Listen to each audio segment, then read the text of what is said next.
Voltamos então com Roda Viva esta noite, tendo como entrevistado o piloto de Fórmula 1, Ayrton Senna.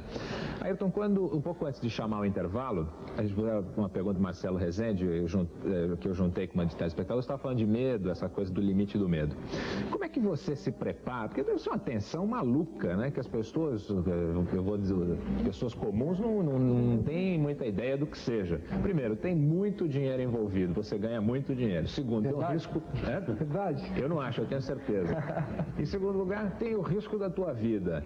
Tem uma coisa de público, que você tem que responder à imprensa, você tem que responder ao público, tem uma série de responsabilidades. O sujeito, quando vai fazer um vestibular, ele tem diarreia na véspera, ou quando vai fazer uma coisa, sempre tem um momento em que baixa um nervoso fantástico. Como é que você relaxa? Como é que você se prepara? Como é que é a tua noite de sono no dia que antecede uma prova decisiva para você? É muito relativo, depende como é que está o carro. Se o carro estiver bom, se estiver numa posição boa, então aquilo é uma pressão um pouco maior, porque você sabe que tem condições, depende de você. Mas ao mesmo tempo é uma motivação, então é um prazer saber que você tem condições no dia seguinte de lutar, né? Quando o carro está ruim, aí é uma droga. Você já não dorme, fica pensando o que você vai fazer, o que você vai inventar para conseguir tirar aquela diferença, né? Então aí não tem sono que exista, né? Você já passou a noite acordado antecedendo corrida? Já passei, sim. Já passei, mas geralmente eu gosto de dormir. Durmo 10 horas. Gosto de dormir. Posso dormir até 10 horas por dia, mas geralmente noite anterior à prova eu durmo 6, 7 horas só. Dada atenção. Por causa da atenção. É isso aí. E como é que você relaxa? O que você faz? Joga tênis, nada, joga futebol? O que você faz? Você tem um método de relaxamento? O que ajuda no medo, na segurança, para você ficar mais natural, no meu caso, é rezar. No que eu entro no carro de corrida, toda vez eu rezo. E é uma forma que encontro de ficar normal, natural, tirar aquela tensão, aquele nervosismo, aquele ímpeto, e aquilo faz com que eu fique bem tranquilo e tal, e na hora que o carro sai, aí se torna natural. Mas qual é o tipo de ajuda que você pede para ele? Você pede para ele lá em cima? Você pede o primeiro lugar? É para não se machucar ou para ganhar? Os dois. Para ganhar sem se machucar. Exato. Você diz que sempre procura ter muito cuidado para não entrar em fria. Recentemente, ou não muito tempo atrás, eu vi uma declaração do teu projetista, Gerardo Carrucho, em que ele dizia alto e bom som que apostava em você como campeão mundial para o ano que vem. Bom, o Gerardo é otimista para burro, né? Você acha que isso aí te põe numa fria ou é apenas um ato de confiança dele em você?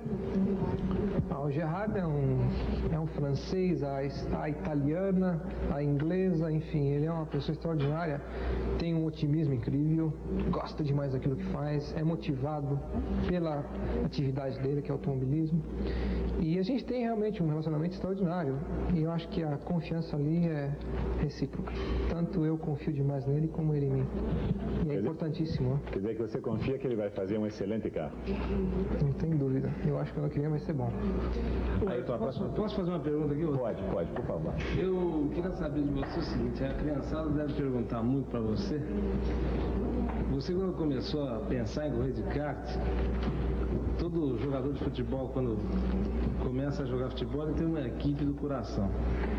O senhor está na Lotus e você fala que a equipe é muito importante. Qual é a equipe que você tinha na sua infância, que você gostaria de correr? E se você pensa um dia em correr nessa equipe, ou ir para Ferrari, mudar para outra? Bom, você falou a Ferrari, né? No finalzinho, né? A Ferrari é realmente um nome, é um mito, né? Especial na carreira de um piloto. É sem dúvida o maior nome mundial no automobilismo, o nome Ferrari. E a equipe tem todo um sonho ali em volta. E esse ano eu tive muito perto, inclusive, de fazer um contrato com a Ferrari para correr no próximo ano, no ano seguinte, que não foi possível no final, não foi viável, mas levando inclusive em consideração que eu tenho muitos anos ainda na frente, eu tenho certeza que um dia a gente vai ganhar uma vermelhinha. E é um sonho que eu tenho. Esse ano quem é que desistiu antes? Você ou do Caruso? Porque tem toda uma história que no começo você não estava muito afim, o do Caruso estava querendo ir, depois mudou. Quem que Não, é complicado, antes? não foi nenhum nem outro, foram uma série de circunstâncias. Não, eu ia ganhar mais dinheiro se eu corresse pela Ferrari. Foi uma série de circunstâncias que acabaram fazendo com que a gente ficasse na Lotus. Eu já está há 4 anos na Lotus, eu estou 2. Vocês tiveram receio do ambiente da Ferrari? Não, o que segurou a gente foi o fato de a gente já estar na Lotus e acreditar nas pessoas, criar um relacionamento de amizade, de carinho pelos mecânicos que estão ali também com o mesmo objetivo de vencer. E tendo conseguido o motor Honda, então nós resolvemos dar mais uma chance para todos nós mesmos de lutar com a Lotus, de procurar ser campeão do mundo com a Lotus. Ou seja, a última chance para a Lotus?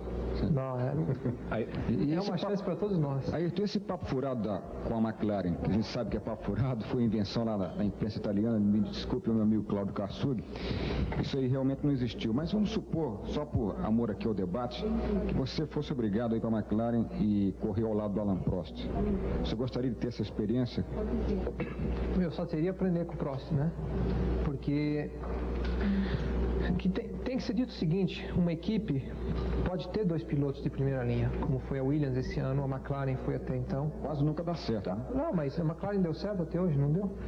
A Williams não eles tinham muitas prioridades. A Williams não venceu o campeonato esse ano porque acho que ambos cometeram erros em várias oportunidades, né?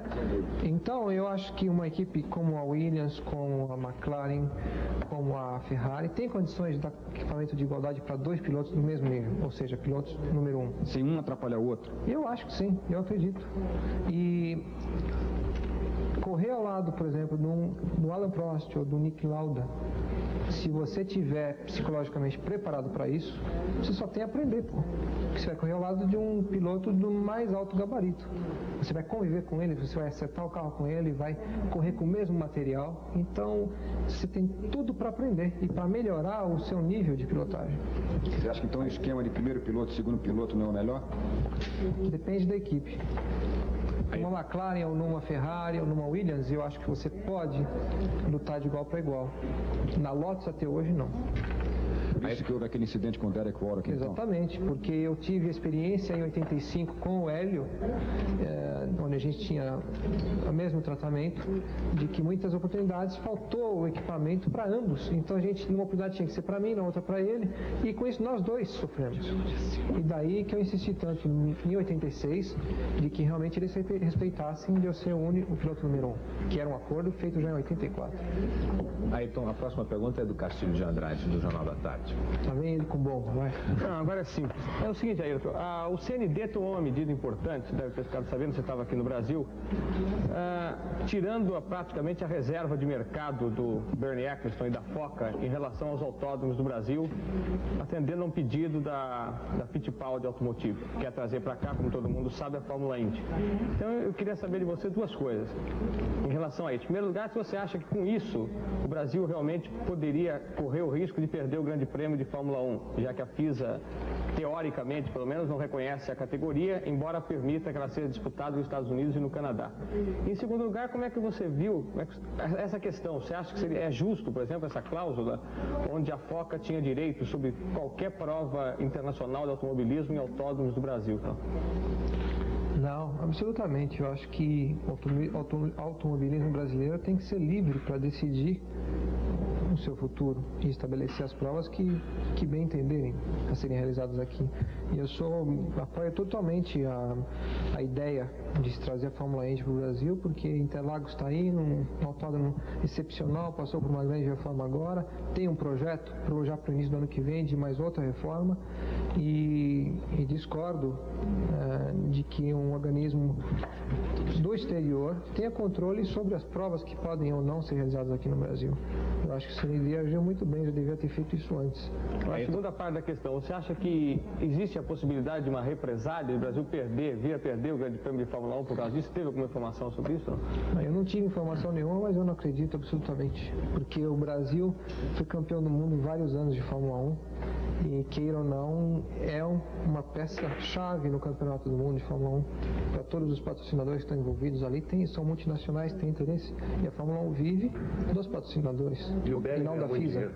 E o BR ganha muito dinheiro. Se ele ganha ou não vem ao caso, o que interessa é que ele organiza bem o que é e faz um bom trabalho. Agora, eu não posso também concordar que seja o BR ou quem fosse, tivesse direito sobre o automobilismo interno no Brasil. O Brasil tem que estabelecer e decidir que corrida vai ser feita aqui ou não. Alan, Ayrton, Alan te fez uma pergunta sobre a Fórmula Indy, mas antes da gente começar a falar da Fórmula Indy, tem pergunta do telespectador sobre isso também. Você falou do Autódromo de Interlagos. A próxima pergunta que eu gostaria que você respondesse é do Chico Landi, corredor, que é o diretor do autódromo agora e entra por ali também, pelos monitores. Por favor. Eu gostaria de saber o que você acharia da Fórmula 1 voltar para Interlagos, que sempre teve uma energia aqui em São Paulo e perdemos ela por causa do Rio. É isso aí, Chico. Não tem dúvida, eu acho que a melhor opção para o Brasil seria ter um ano Rio, um ano São Paulo. O Rio é um ótimo autódromo.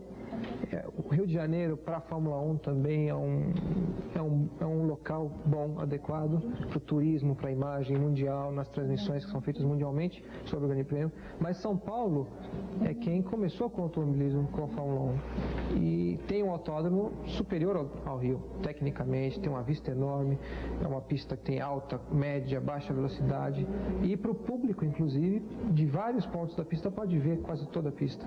Então eu acho que o ideal seria ter aqui em São Paulo e no Rio e alternar um Grande Prêmio, né?